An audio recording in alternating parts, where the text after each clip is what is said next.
시작. 여호와의 사자가 떨기나무 가운데로부터 나오는 불꽃 안에 있어 그에게 나타나시니라. 그가 보니 떨기나무에 불이 붙었으나 그 떨기나무가 사라지지 아니하는지라. 아멘.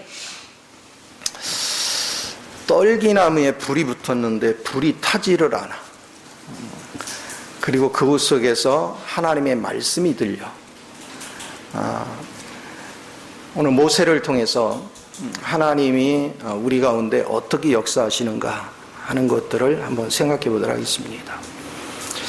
모세의 인생을 보면 세 가지로 나눌 수 있어요. 40년 동안은 어려운 환경에서 태어나가지고 그리고 하나님의 인도로 궁에 가서 왕궁에 들어가서 최고의 학문을 공부했어요. 그래서 천연적인 실력과 능력이 출중했습니다. 그런 그가 자기 백성들이 학대받는 것을 보고 내 백성을 구원해야지 하는 마음을 가지고 그는 열심히 준비를 했습니다. 그러나 그가 시도한 것은 다 실패합니다. 그리고 그가 그렇게 뛰어나고 출중할 때는 하나님이 그에게 나타나지를 않습니다. 하나님은 배후에서 모세가 출생하고 모세가 안전하게 자랄 수 있도록 다 역사했어요. 그러나 말씀으로 다가오지 않았어요. 결국은 그는 사람을 죽인 살인죄로 말미암아 결국은 광야로 쫓겨갑니다. 자, 광야에 들어가서 40년을 광야 생활을 합니다. 그럼 광야 생활은 왜 하는 거냐? 내가 할 수 있는 게 없다는 걸 배우는 거예요.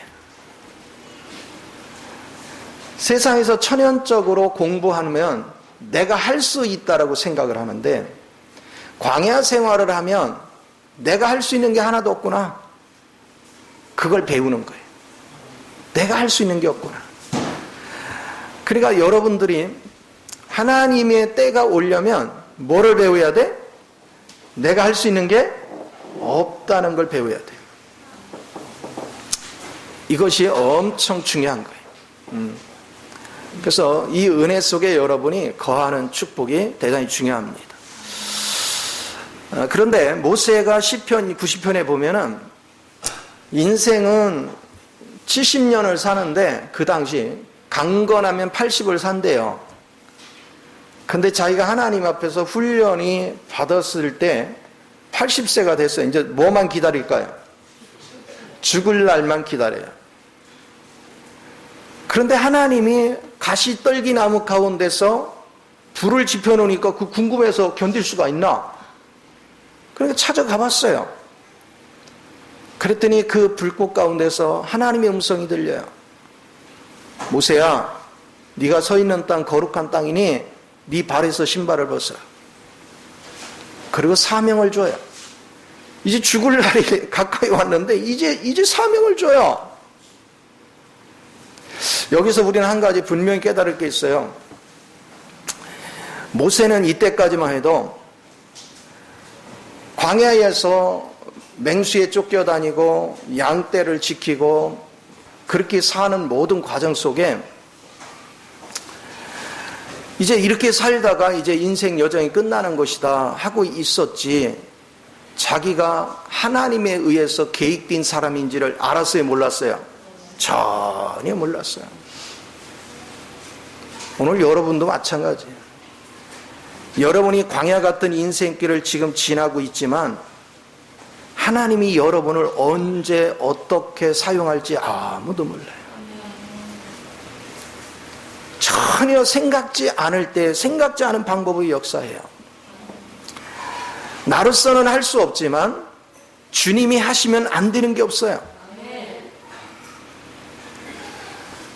이것이 얼마나 하나님의 크신 은혜인지 몰라요. 그 누굽니까? 스웨덴인가 스위스인가 그레타?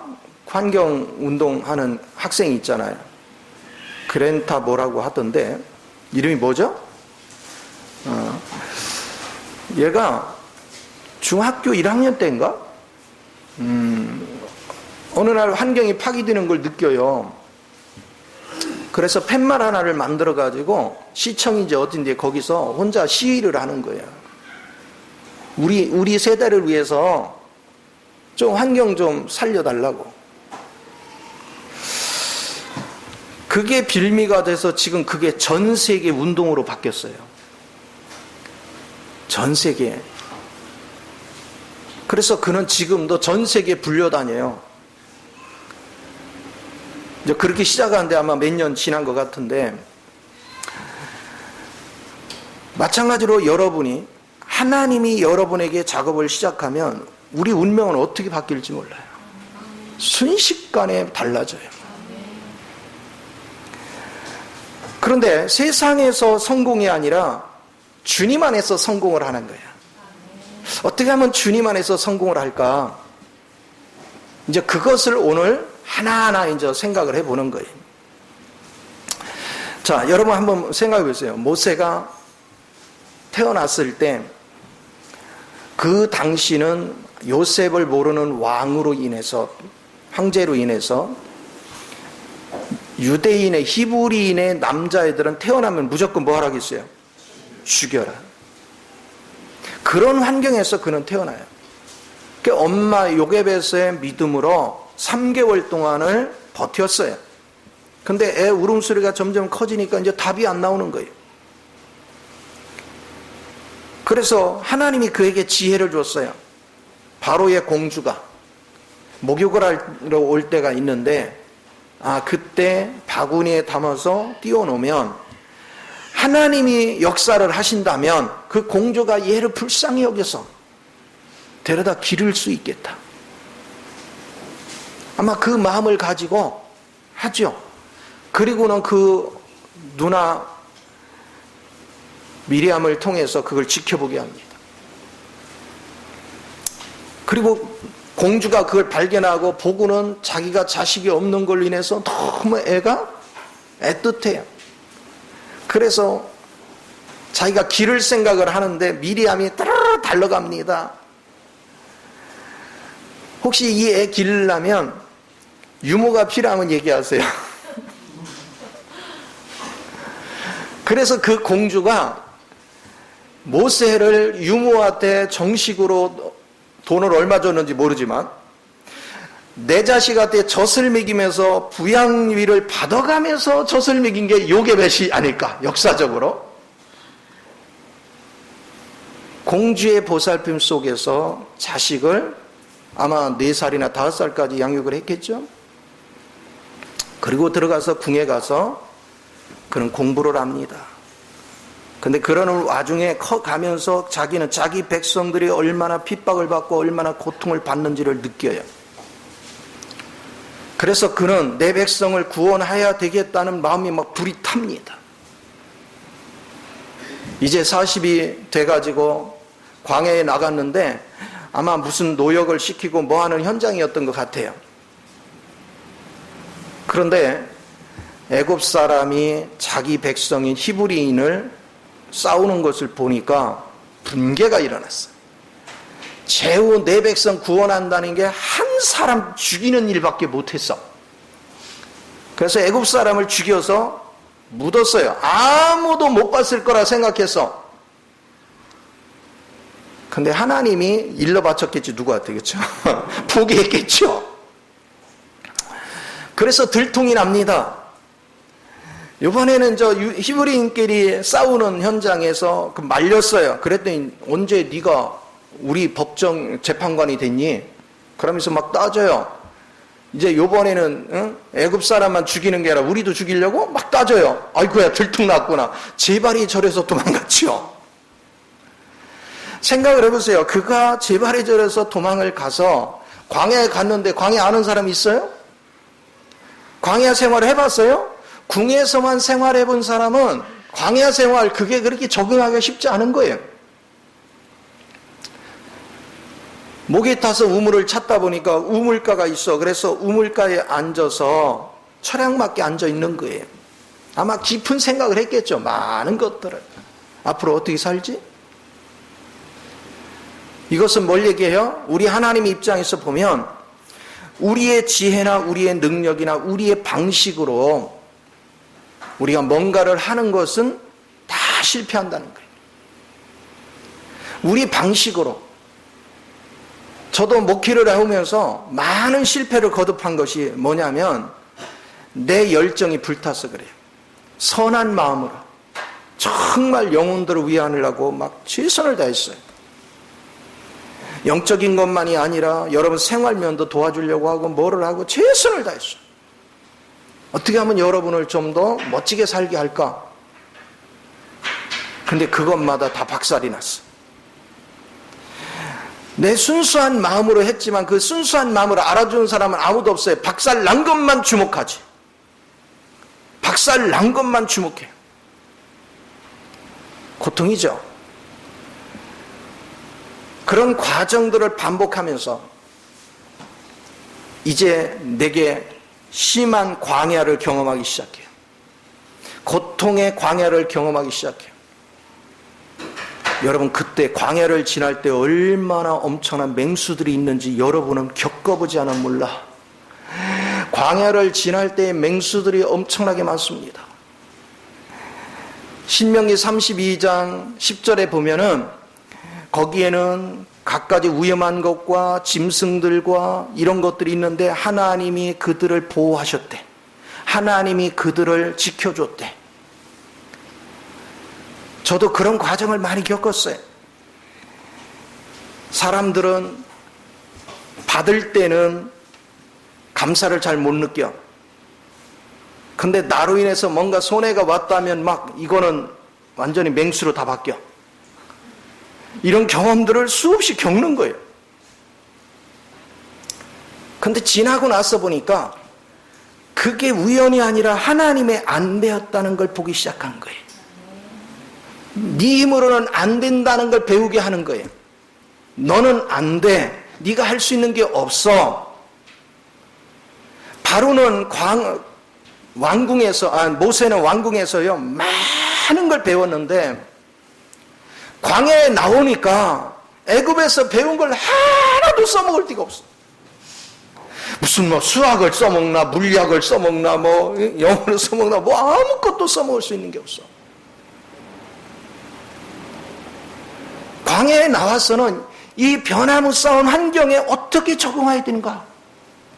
이 척박한 땅에서 내가 어떻게 먹고 살 것인가? 그거를 배워야 돼. 그렇지 않으면 살아남을 수가 없어. 그런데 자기 힘으로 아무리 몸부림쳐도 답이 안 나오는 것 잘 안 되죠. 거기서도 하나님의 안배가 필요한 거예요. 아마 모세는 그곳에 가서 우물가에서 앉아가지고 얼마나 철학 맞았겠어요.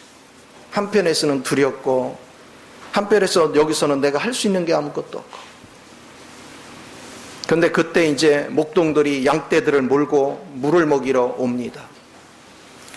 남자들이 앞서가지고 막 퍼서 먹이는데 여자들만 있는 목동이, 여자 형제들만 있는 목동이 남자가 없으니까 힘에서 밀려서 자꾸 뒤로 쳐져.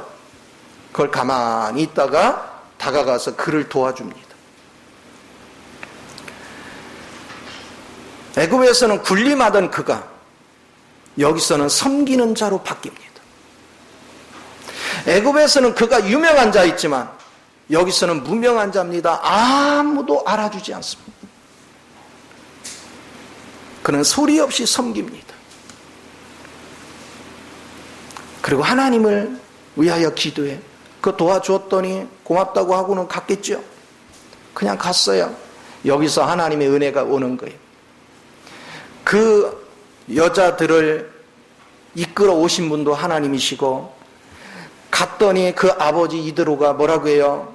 어떻게 해서 빨리 왔니? 어떤 남자가 이걸 도와줬다. 그럼 그 남자 어디 있냐? 거기 그냥 두고 왔다. 빨리 데려오라. 어떻게 은혜를 받고서 그렇게 외면할 수 있느냐? 와서 전후 사정을 들어보니까 오갈 데가 없네? 집에서 거두어야 돼. 그래서 자기 큰딸과 혼인을 시켜서 그 집에 거하게 합니다. 자, 지금부터는 그는 이제 자기의 생활을 주관하는 것은 이제 이 집의 운명에 있어요. 이제 이 집의 양떼를 몰아가면서 거기서 먹고 살아야 돼요. 앞에서는 왕자가 됐었지만 여기 오니까 그냥 순식간에 머슴이야, 머슴. 말만 사위지 실상 머슴이야. 밖에 나가면 대화할 상대가 없어. 양하고 대화해야 뭐 양이 눈치나 봐야지. 근데 이 광야에는 맹수가 얼마나 많은지 몰라. 한눈만 조금만 팔면 이 양을 순식간에 물어채간다. 그런 환경에서 살아가. 그러니까 그는 마음속에 끊임없이 항상 광야의 양떼를 몰고면 긴장이 끊이지 않겠죠. 그래서 하나님을 계속 의지해서 기도할 수밖에 없어. 내 양떼가 아니고 장인의 양떼이기 때문에 이 양떼를 잘 돌봐야 돼. 그런 것을 자꾸 배우는 거이지. 내가 기고만장하고 세상 것 다 가졌다 생각할 때는 내가 대단한 존재인 줄 알았지만 하나님이 광야에다 집어넣으니까 내가 할 수 있는 게 아무것도 없구나. 날씨도 내가 어떻게 조절할 수 없고 맹수도 내가 어떻게 할 수 없고 양떼의 초지를 찾아다니는 것도 내 마음대로 어떻게 할 수도 없고 이런 것들을 매일 배우는 거예요. 그러니까 도저히 긴박한 상황을 뚫고 나갈 길이 없으니까 그는 날마다 기도하는 것입니다. 날마다 하나님을 의지해 기도하는 거예요. 애굽에서 살 때 40년은 기고만장한 시대. 나 아니면 누가 하겠어? 나 아니면 누가 하겠어? 자기가 최고야. 자기가 대장이야. 자기가 뭐야? 그런데 이 광야 오니까 나라는 거를 내세울 수 있는 게 없어. 내가 그동안 배운 거 하나도 여기 적용되질 않아. 공부를 하나도 안 한 저 양떼를 모는 사람들은 양의 특성을 기가 막히게 알아. 이 환경의 특성을 알아. 어디 가면 초지가 있는지를 알아. 어디 가면 물이 있는지를 알아. 어느 시기에는 바람이 잘 불고 어느 시기에는 뭐가 하는 거 다 알아. 근데 자기는 아는 게 없어. 그러면서 그는 숙연해지는 거예요. 자기가 바로 궁에 있을 때는 이 목동들 보면 사람 치기는 했겠어? 근데 여기 오니까 저분들이 다 선생님이야. 저분들이 다 선생님. 아마 모세는 일정한 기간 여기서 잘 적용해서 기회가 되면 다시 처음에는 나가려고 했을 거예요. 근데 하나님이 그렇게 쉽게 기회를 안 줘. 요때나 기다리다 나중에 이제 포기하죠. 왜? 나이는 자꾸 들어가는데 하나님은 멈추게 하지를 않아. 여기서 뭘 배워요? 시간이라는 걸 배우는 거야. 그래서 내가 무명인이 돼보면 무명인의 심정을 아는 거예요. 그래서 무명인이 박사야. 무명이라는 박사가 되는 거야. 무명인으로서의 박사의 삶을 사는 거야. 또 하나님이 시간을 가지고 뭔가를 하면 우리는 요때나 저때나 기대를 하잖아요. 요거 하고 나면 좀 풀릴래나 저거 하고 나면 풀릴래나. 그런데 요때나 저때나 들똥말똥 하여라. 그래서 요때나 저때나 하다 보니까 40년이 지나버렸어. 하나님은 시간 속에서 나를 당금질을 하는 거예요. 자, 틀림없이 이제 40년이 가기 전에 그는 뭔가를 깨달았겠어요. 아이고야, 이제 나이도 들고 이제 내가 할 수 있는 것도 없고, 그래, 이렇게 살다가 그냥 가자. 아마 그는 그렇게 하면서 자신을 내려놓기 시작해요. 이거를 배우는 겁니다. 그런가 하면 그는 아무도 대화 상대가 없어요. 대화 상대가. 이 광야 미디안 지역에서는 이 바로의 사람이 이방인이야. 그리고 언어가 소통이 잘 안 되고 문화도 제대로 소통이 안 되고 이들의 환경에 적응을 하기 전까지는 소통이 잘 안 돼. 그는 오직 누구만 쳐다보고 있어야 돼? 집 나가면 양떼만 쳐다보고 있어. 얼마나 몸이 건조하겠어요. 그것이 하루도 아니고 날마다 양떼 속에서 이 척박한 환경 속에서 그가 살아가면서 그것도 하나님을 의지하지 않으면 살 수 없는 그런 환경이 되는 거죠. 그는 점차 자신을 다 비우기 시작합니다. 그리고 수시로 변화무쌍한 하나님이 환경을 조성을 해서 거기서 엄청난 시련을 겪을 수밖에 없도록 만들어 갑니다. 지금 모세가 광야에서 겪고 있었던 거를 지금 여러분이 환경 속에서 겪고 있는 거예요. 광야 40년을 그걸 겪어가는 거예요. 40이란 숫자는 시련의 숫자거든요. 충분한 시련이 꽉 찰 때까지. 그래서 하나님을 의지하게 만들어. 예를 들어 생각해 보세요. 돈을 잘 벌 때 1,000만 원 우스워. 1억도 우스워. 근데 광야 한가운데 집어넣고 여러분이 막 이것저것 다 막혀버리면 단돈 1,000원도 귀하. 단돈 1,000원도 귀해. 돈의 가치를 아는 거예요. 또 한없는 외로움 속에 들어가 있으면 참 나와 대화가 통하는 사람이 있다는 게 이게 얼마나 귀한지 몰라. 사람의 가치를 보는 거예요. 환경을 어떻게 내가 조성할 수가 없어요. 내가 어떻게 바꿀 수가 없어요. 오직 그걸 바꿔 주실 분은 하나님밖에 없어요. 하나님의 가치를 자꾸 보는 거예요. 광야에다 집어넣고 하나님은 내가 무명인으로서 그리고 시간을 안배해서 내 속에 있는 불순물을 녹여내고 그리고 하나님은 끊임없이 환경을 조성해서 이 척박한 환경 속에서 여러분이 살게 하고 그 속에서 여러분은 고독할 수밖에 없는 어디다가 마음을 토해놓을 수 없는 나와 하나님과의 관계만 가질 수밖에 없는 그런 초라한 신세가 되는 거예요. 이 모습이 무슨 모습이에요? 나무로 하면 떨기나무 같은 존재예요. 왜 그래요? 떨기나무 특색이 뭐예요? 목재로도 쓸모가 없어요. 무슨 열매를 맺는 것도 아니에요. 무슨 꽃이 아름다운 것도 아니에요. 이건 뭐 아무짝에 쓸모가 없어요. 떨기나무는 오직 불쏘시개밖에 안 돼요. 야, 내가 애굽에서 잘 나갈 때는 그냥 진짜 기가 막히게 빵빵했는데 남들이 보면 다 나를 보면 머리를 숙이고 아이고 막 박사 대우를 받고 왕자 대우를 받고 돈도 막 넉넉하니까 내 마음대로 쓰고 참 멋지게 했는데 그때는 하나님이 와서 말씀도 안 해. 그리고 하나님이 그런 자를 쓸 수가 없어. 왜 그런 자를 쓸 수가 없습니까?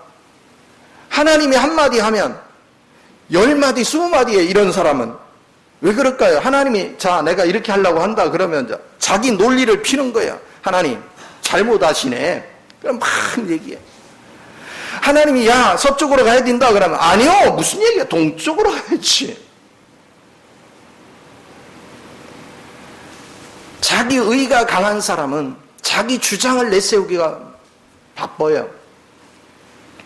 오늘 주님을 만나지 못한 사람은 자기 주장이 많아요. 자기 이론이 많아요.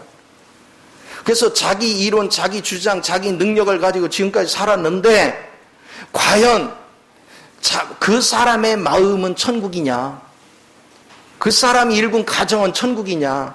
그 사람 때문에 아내나 나 그리고 자녀들이 천국을 누리고 있느냐? 그 사람 때문에 이 모든 사람들이 행복하냐? 그렇게 비춰보면 안 그래.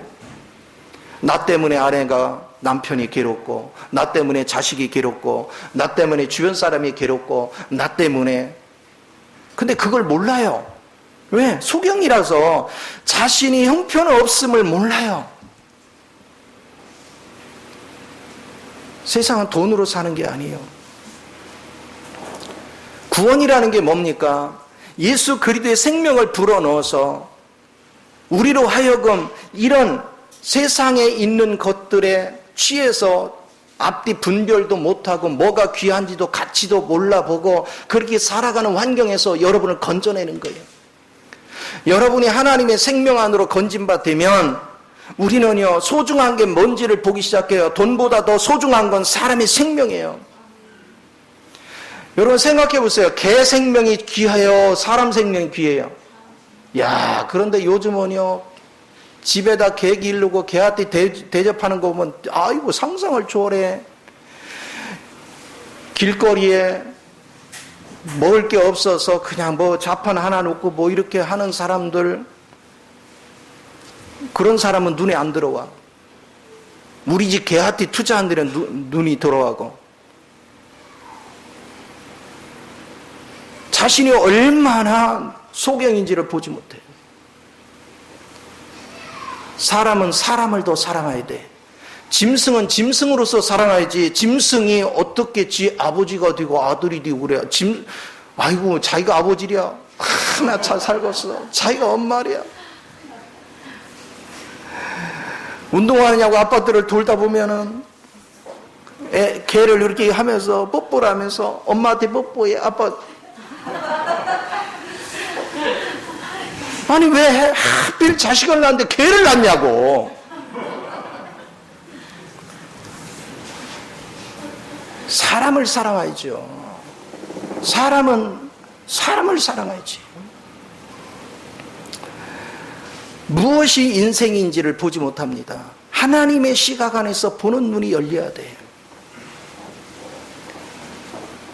그래서 그런 환경에서 모세가 훈련을 받고 나니까 점차 내가 화려하고 똘똘하고 내가 세계적인 학문을 가지고 세상에서 부귀영화를 가지고 힘으로 뭔가를 하려던 그 사고방식이 다 녹아지는 거예요. 사람을 언제 얻을 수 있느냐? 사람의 마음을 만져야 돼. 사람의 마음은 언제 만져지느냐? 내 속에서 생명을 사랑하는 마음이 있어야 돼. 생명의 존귀함을 봐야 돼. 생명의 가치를 보는 눈이 열려야 돼. 그렇지 않고는 사람 마음을 얻을 수가 없어요. 우리는 광야 생활을 가봐야 알아. 제가 왜 어려운 사람들한테 그렇게 애틋하게 어떻게 하든 도와주려고 했었냐면 내가 너무 배고픈 시절을 살았어요.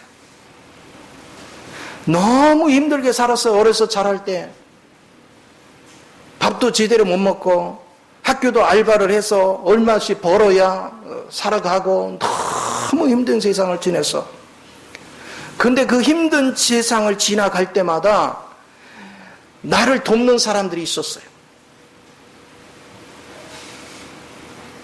하숙집에 저기 아르바이트 하느냐고 학생을 가르치냐고 그 집에 가면 그냥 내 열심히 사는 거 하다고 안타깝다고 방을 내주고 여기서 그냥 살으라.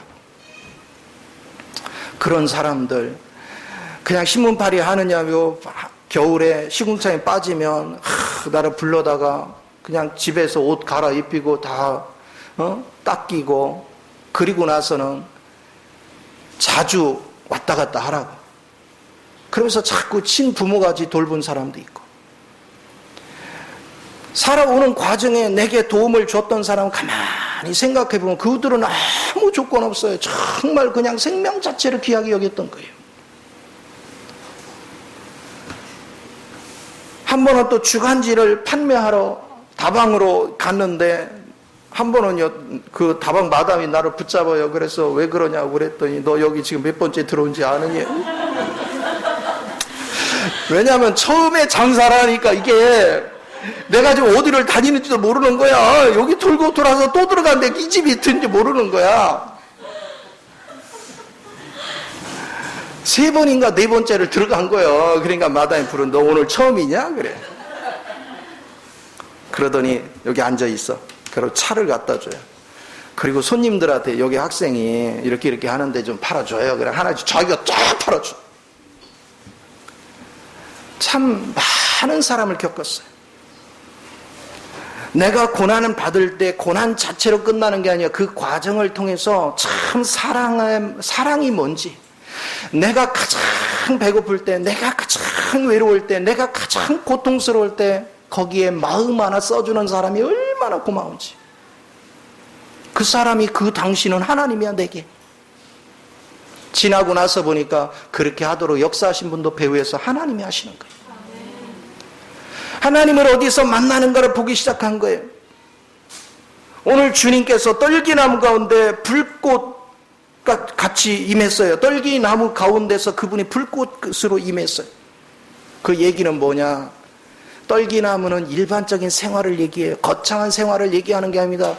인간이 태어나서 서로가 아껴주고 사랑하고 서로 돌봐주고 이렇게 하면서 살아가는 그 사소한 거, 아주 일반적인 거. 그동안 나를 도왔던 사람들은 나한테 조건을 달지 않았어요. 그냥 아무 조건이 없었어요. 그리고 한 번으로 끝난 것이 아니라 얘야 힘들면 또 찾아와, 또 찾아와. 어려서부터 하나님께서 학교를 다닐 때도 그런 마음을 계속 주니까 나같이 어려움을 겪는 사람들 보면 그냥 외면을 못하는 거예요. 지금까지 그렇게 살아왔어. 근데 왜 하나님이 나를 자꾸 박살낼까? 이해가 안 됐어요. 근데 알고 봤더니 그것까지도 네 선함으로 하면 안 된다는 거예요. 이제는 내가 너를 주관해야 되겠다는 거예요. 내가 너를 붙잡겠다는 거예요. 이것이 놀라운 역사예요. 나로 인해서 하는 것은 한계가 있다는 거예요. 내가 너를 도와봤자 네가 얼마나 돕겠냐 이거예요. 네가 할 수 있는 게 뭐가 있냐 이거예요. 너를 나한테 의탁하면 내가 너를 붙잡고 도우면 네가 상상할 수 없는 일을 내가 할 수 있다. 이것이 하나님의 가르침. 성경에도 보면 하나님이 택한 백성들을 이렇게 불러서 쓰는 사람들을 보면 그냥 일상 속에서 이렇게 부름을 받아요. 다윗을 보세요. 양떼를 치고 있는데 불러내가지고 그를 기름 부어서 쓰잖아요. 기도원 보세요. 밀을 타작마당에서 밀을 타작하고 있는데 주님이 또 부르죠. 그래서 그를 써요. 사무엘은 어린 나이에 잠들어 있으면 주님이 불러요. 자, 바울은 어땠습니까? 예수 믿는 사람 핍박하고 잡아 가둘 때 주님이 오셔서 그를 불러요. 예상치 못한 방법으로 하나님은 우리를 부르시는 거예요. 그리고 불러놓고는 우리가 하늘나라의 방식으로 사는 법이 뭔지를 모르기 때문에 하나님은 광야 같은 인생길에 집어넣어놓고 우리를 다 다루시는 거예요. 극한 가난 속에 들어가면요, 내 가난만 보이는 게 아니에요. 어설픈 가난 속에 있었다면 나가 살기 위해서 나만 보여요. 근데 그냥 극한 가난 속에 가면 뭐 하는지 아세요? 나만 보이는 게 아니에요. 배고파하는 옆 사람도 보여요. 같은 동질감이 생겨요. 그리고 서로 돕고 싶어요. 서로 어루만지고 싶어요. 그 마음이 하나님의 성령의 불이란 말이에요. 하나님은 그 마음을 통해서 사람과 사람을 접촉하기 시작해요. 하나님은 그 마음을 통해서 역사를 시작하는 거예요.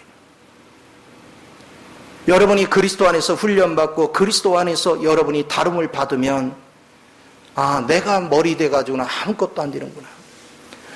철저하게 나는 형편없지만 하나님이 나를 사로잡고 내가 하나님께 의탁해서 그분의 영의 믿음으로 순종하면 그분이 내가 생각하는 것을 비교할 수 없는 엄청난 일을 하시는구나.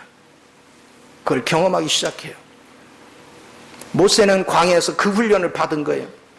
40년 동안 자기는 아무것도 광야에 대해서 아는 것이 없어요. 그런데 그를 돌봐준 사람이 얼마나 많았겠어요. 어느 목동을 통해서 초지 보는 법을 배웠을 거고, 양이 어떤 때 어떤 습관을 어떤 신호를 할 때 어떻게 반응하는 거, 그런 것들을 하나하나 다 배웠을 거예요. 사람이 소중한 것입니다. 그리고 그런 사람들을 안배하신 분이 하나님이시오. 여러분이 하나님을 알면 알수록 옆 사람이 얼마나 소중한지, 사람 한 영혼 한 영혼이 얼마나 소중한지. 그래서 나 혼자 배부르는 것이 아니라 나 하나만 화려하고 즐기며 사는 것이 아니라 내 주변에 배고픈 자가 있는 것을 용납할 수가 없다. 내가 힘이 닿는 데까지 그들을 돌봐야지. 그런데 그것이 내 힘으로 하면 한계가 있지만 주님의 의탁하면 주님이 나를 통해서 그 일을 하시면 무한한 능력을 나타내시는 거예요. 그분의 무한한 능력을. 예전에 경주 최씨들이 굉장히 부자라고 하죠. 그 부가 600년이 지나도록 지금 내가 알기로는 그 후손이 김천대학교도 하고 하는 걸로 알고 있는데 정확한지는 모르겠어요. 들은 얘기인데. 근데 중요한 것은 그분이 유언한 중에 뭐라 하냐면 사방 20리 안에 가난한 자가 있으면 안 된다. 진짜 갑부라면 내 집을 중심으로 사방 20리라고 했어요. 뭐라고 했어? 하여튼 그렇다 하고요. 80리라고 했나. 하여튼 그 지역에는 가난한 자가 하나도 없게 해라. 그래서 쌀을 싸놨지만 어려울 때는 계속 퍼주잖아요. 계속 나눠줘. 그러니까 그 주변 사람들이 그가 부자 되도록 만드는 거예요. 오늘 여러분의 인생을 하나님이 쓰게 하려면 여러분이 자꾸 토를 달아 이렇게 하라 저렇게 하라 하면 토를 달아. 그러면 어떻게 쓰냐고요. 그래서 광야에다 집어넣고 여러분을 이 모습 다루고 저 모습 다루고 네가 해보니까 안 되지. 네가 해보니까 안 되지. 근데 내가 사람 붙이고 내가 역사하니까 되지. 그거 배운 거예요. 계속해서. 하나님 방식으로 일을 하는 거예요. 이제 하나님께서 모세를 불러가지고 모세야 네 백성이 지금 막 울부짖는 소리가 내 귀에 들린다. 내가 너를 보내서 그들을 이끌고 저 젖과 꿀이 흐르는 땅 지금 가나안의 7족속이 사는 저 땅으로 인도에 가려고 한다. 그러니까 모세가 예전 같았으면 40년 전 같으면 어떻게 반응할까요? 사도행전 7장 22절에 그러잖아요. 말과 능이 아주 뛰어났다고 그랬어. 능력이. 학문과 말과 능력이 뛰어났다고 했어. 그런데 이 40년 광야에다 차 집어넣었더니 내가 누구건데요? 아니 그들이 누가 보냈냐 물으면 내가 뭐라고 해요? 내가 스스로 있는 자다. 아니 그래 그 말 가서 얘기하면 내가 말한다 그들이 믿겠습니까 그 말을? 그러니까 세 가지 시험을 하잖아요. 너 손에 든 게 뭐니? 지팡이가 뱀이 되고 그리고 네 손을 안에 넣으니까 문둥병자가 되고 그리고 물을 피로 변하게 하는 기적을 베풀지요. 그러니까 또 뭐라고 얘기합니까? 내가요 입이 빳빳합니다. 말이 뛰어났던 사람이 40년 동안 아무것도 말 안 하고 약만 주다 보니 입이 굳어가지고 그러면서 하는 소리가 보낼 만한 사람을 보내소서. 그게 40년 후에 그의 모습입니다. 그러니까 주님이 뭐라고 했어요? 그 입을 누가 줬니? 내가 만들었잖아. 그래도 말을 안 들어. 그 정도로 자기가 죽었어. 자기가 소멸됐어. 이 정도로 죽어야 본격적으로 하나님에 의해서 쓸모가 있는 거예요. 하나님에 의해서 가치가 있는 거예요. 여러분 이 정도로 죽으면 떨기나무 가운데 그 얘기는 다른 말로 하면 일상생활 속에서 아주 사소한 것 속에서 아버지의 음성을 들을 수 있는 거예요. 여러분 이 우주가 그냥 도는 게 아니에요. 시편 19편에 뭐라 했습니까? 날은 날에게 말하고 밤은 밤에게 말하고 우주의 모든 역사가 하나님에 의해서 운영이 된다는 거예요. 그분의 말씀으로 다 운영이 돼요. 그런데 세상에 취해 있으면 그 음성이 안 들려요. 그런데 여러분이 다 무너지고 여러분이 주님으로 가득 채워지면 모든 일상 속에서 주의 음성이 들리는 거예요. 모든 일상 속에서 주의 음성이 들릴 수 있다는 게 그게 얼마나 귀하고 보배로운지. 모든 것들을 하나님이 개입하시고 하나님이 역사하신다는 것을 보기 시작해요. 이렇게 될 때 비로소 여러분은 그분의 음성을 들을 수 있는 힘을 갖는 거예요. 오늘날 많은 사람들이 주의 음성 들으려고 열심히 기도하지만 안 들려요. 막 기도했으면 오늘 그냥 속 시원하게 이건 이렇고 저렇고 말해줬으면 좋겠는데 하나님은 침묵하셔. 사실은 침묵하는 게 아니고 여러분 귀가 어두워서 안 들리는 거예요. 세상 거에 다 세상에 열려있지 하나님께 열려있지를 않아. 그런데 내가 세상을 향해서 내 마음이 무너지고 주님을 향해서 온전한 마음을 갖게 되면 모든 생활의 일상 속에 하나님의 음성이 들린단 말이에요. 계시 안에서 들리고 마음의 느낌으로 들리고 모든 방면에서 그것을 들을 수 있는 사람. 그래서 모든 곳에서 하나님의 불꽃이 타고 있어. 하나님이 역사를 하고 있어. 여러분은 그걸 느끼기 시작하면 이제 여러분은 본격적으로 사명이 뭔지를 깨달아. 광야에 와서 모세는요, 이제 내가 할 수 있는 게 아무것도 없다. 애굽에서 고통받는 내 백성의 소리를 이제는 다 잊어버렸어. 왜? 내가 할 수 있는 게 없으니까. 그러나 우리 하나님은 내 백성의 고통받는 소리를 지금도 기억하고 있어. 40년 전이나 지금이나 우리 주님은 변함없이 내 백성의 고통의 소리를 듣고 있어. 그리고 그를 끄집어내우기 위해서 광야에다 집어넣고 모세를 집어넣고, 모세야, 네가 40년 전에 너를 세웠으면 너는 내가 일을 시킬 때마다 토를 달 거 아니냐? 네가 얼마나 똘똘하냐? 네가 아주 그냥 얼마나 웅변술이 뛰어나냐? 그러니까 내가 한마디 하면 넌 10마디, 100마디 할 거야. 그래서 너를 데리고 일할 수가 없었어. 그러나 이제 지금은 네가 할 수 있다는 게 네가 스스로도 아무것도 없어. 그러니까 이제는 너는 나를 의지하면 돼. 내가 시키는 대로만 하면 돼. 근데 얼마나 확실하게 죽었는데 시키는 걸 시켜도 이제 안 해. 그래서 도로 복구를 시켜야 돼, 주님이. 그래서 이스라엘 백성을 이끌고 가는데 모세가 하나님의 말씀을 듣고 순종할 때마다 사람으로서 할 수 없는 기적을 베풀고 기적과 능력과 말씀이 계속 공존돼. 그리고 하나님의 입을 통해서 증거한 그 말씀은 말씀대로 이루어져. 그러니까 시간이 갈수록 백성들은요, 말씀대로 이루어지니까 안 믿을 수가 없는 거예요.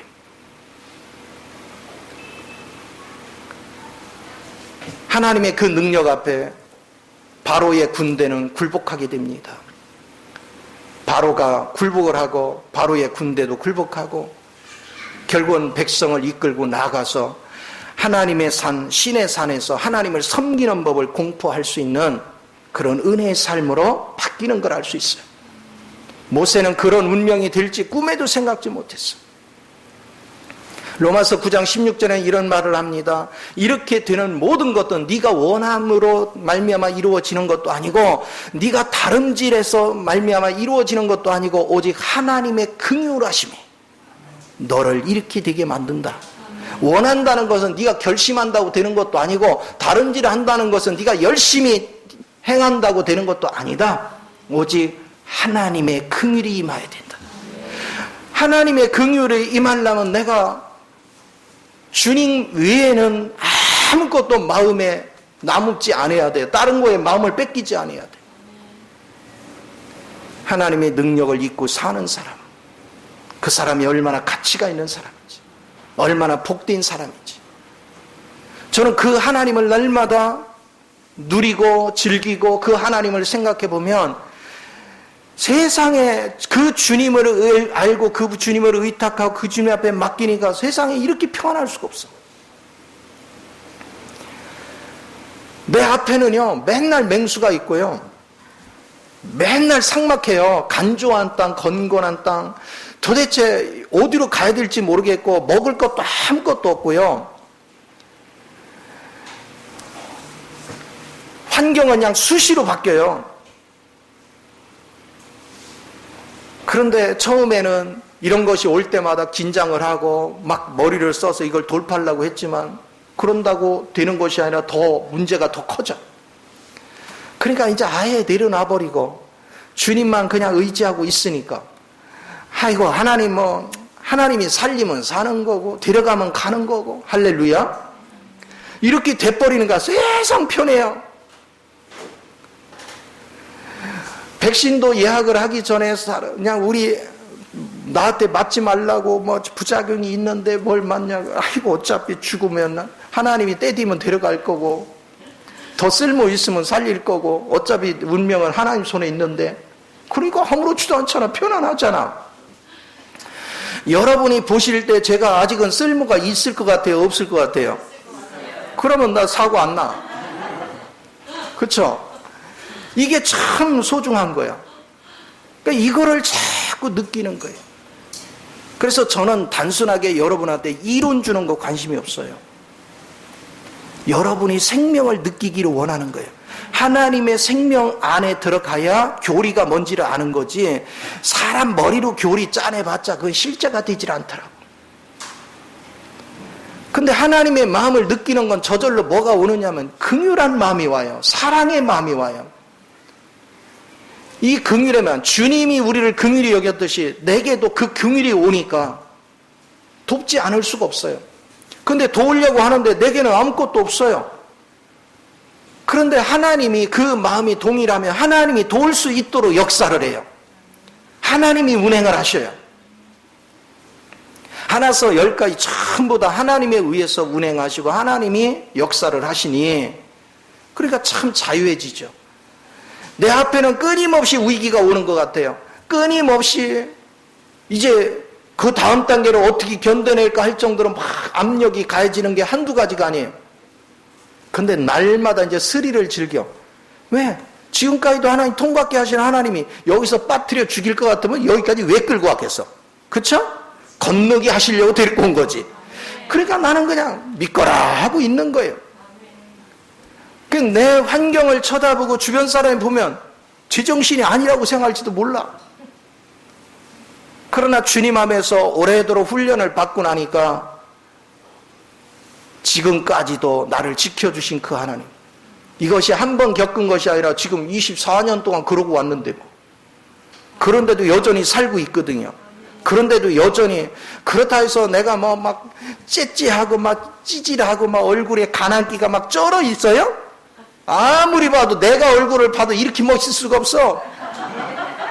부유해 보이잖아. 여유 있어 보이잖아. 평안해 보이고. 하나님이 우리를 그렇게 만들어 오시는 거예요.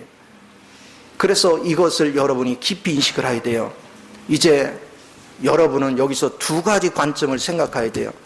하나님은 모세가 떨기나무 가운데 불꽃이 타는 곳에 올 뭔지 아세요? 모세가 떨기나무 같은 존재로 바뀌었기 때문에 그게 보인 거예요. 이걸 다른 말로 하면, 내가 떨기나무, 나도 별 볼 일 없고 밑바닥까지 올 정도로 와서 고통을 받고 내가 지금 처한 상황이 별 볼 일 없어야 별 볼 일 없는 떨기나무 같은 인생을 사는 사람이 눈에 들어오는 거예요. 그런 사람을 우리는 볼 수 있는 눈이 열리는 거예요. 그리고 그 사람을 향하는 아버지의 마음이 느껴지는 거예요. 그 사람을 향하는 아버지의 그 애타는 마음이 느껴지는 거예요. 그것을 봐야 다가가서 친구가 돼줄 수 있고, 다가가서 같이 콩 한 쪽도 나눠 먹을 수 있고, 다가가서 서로 격려해 줄 수 있고, 힘이 돼줄 수 있는 거예요. 그 마음을 가져야 영혼들을 사망의 그늘에서 생명으로 이끌어 갈 수 있는 힘을 갖게 되는 걸 믿으시기 바랍니다. 그래서 여러분의 영적인 이 실제가 얼마나 중요한가. 인생의 모든 삶은 주님에 의해서 움직입니다. 주님이 아니고는 아무것도 제대로 진행될 수가 없어요. 그 긍휼하신 하나님을 우리는 누리고 그 하나님 안에서 영혼들을 바라볼 수 있는 안목을 가지면 시간이 지나면 지날수록 하나님께서 여러분을 일으켜 세우는 걸 보게 돼요. 재밌는 것은 하나님이 돌보게 하는 사람, 그 눈에 들어와 그 사람이 눈에 밟히고 자꾸 자나깨나 그냥 그 사람만 생각하면 막 기도가 나오고, 어떻게 하면 도울 수 있을까, 어떻게 하면 힘이 돼줄 수 있을까, 이 마음이 막 속에서 불이 타요. 떨기나무 가운데 불이 탔다는 것은 알고 봤더니 그 불이 내 속에서부터 타기 시작해요. 그리고 그 영혼을 어떻게 하면 살릴까. 그러니까 예전에는 어떻게 하면 돈을 좀 저기 할까, 어떻게 하면 좀 안전할까, 내가 살 수 있는 길이 뭘까, 이걸 궁리했다면 이제는 그런 건 하나도 없고, 나도 지금 앞가름이 어떻게 되는지 모르겠는데 나는 그냥 어려운 사람만 생각하고 그들을 어떻게 돌볼까, 이들에게 어떻게 생명의 눈을 뜨게 해줄까, 그냥 자나깨나 그 생각하도록. 그건 내 마음이 아니에요. 주의 마음이에요. 주님이 그런 마음을 주시오. 그래서 내가 그 마음을 가지고 기도하고 그것을 위해서 하나님께 기도하면 하나님께서 생각지 않은 방식으로 손길을 피는 걸 보기 시작해. 그 역사를 계속 경험하기 시작해. 그래서 제가 깊은 거를 발견한 것이 뭔지 아세요?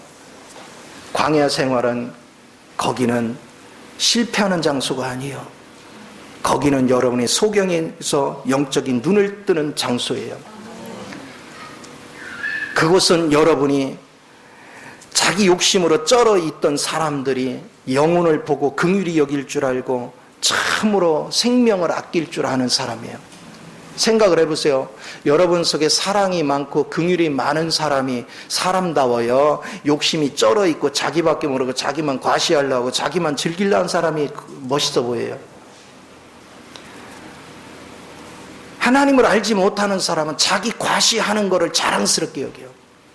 그러나 하나님을 알면 알수록 그것이 얼마나 하나님 앞에 부끄러운 인생인지를 몰라.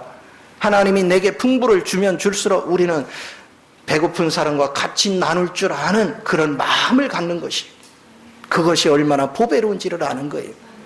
그 마음을 가질 때 하나님은 계속해서 공급해 주시오. 네가 내 마음에 합한 마음을 가졌으니 나와 동역을 하자. 내가 네 마음속에 누구를 도울 마음이 있으면 네가 그 마음을 가지면 필요한 건 내가 채워줄게. 내가 공급해 줄게. 필요한 사람이 있으면 내가 갖다 붙여줄게. 너에게 지혜가 필요하면 내가 지혜가 돼줄게. 내가 너에게 능력이 돼줄게. 이게 주님이 하시는 일이에요.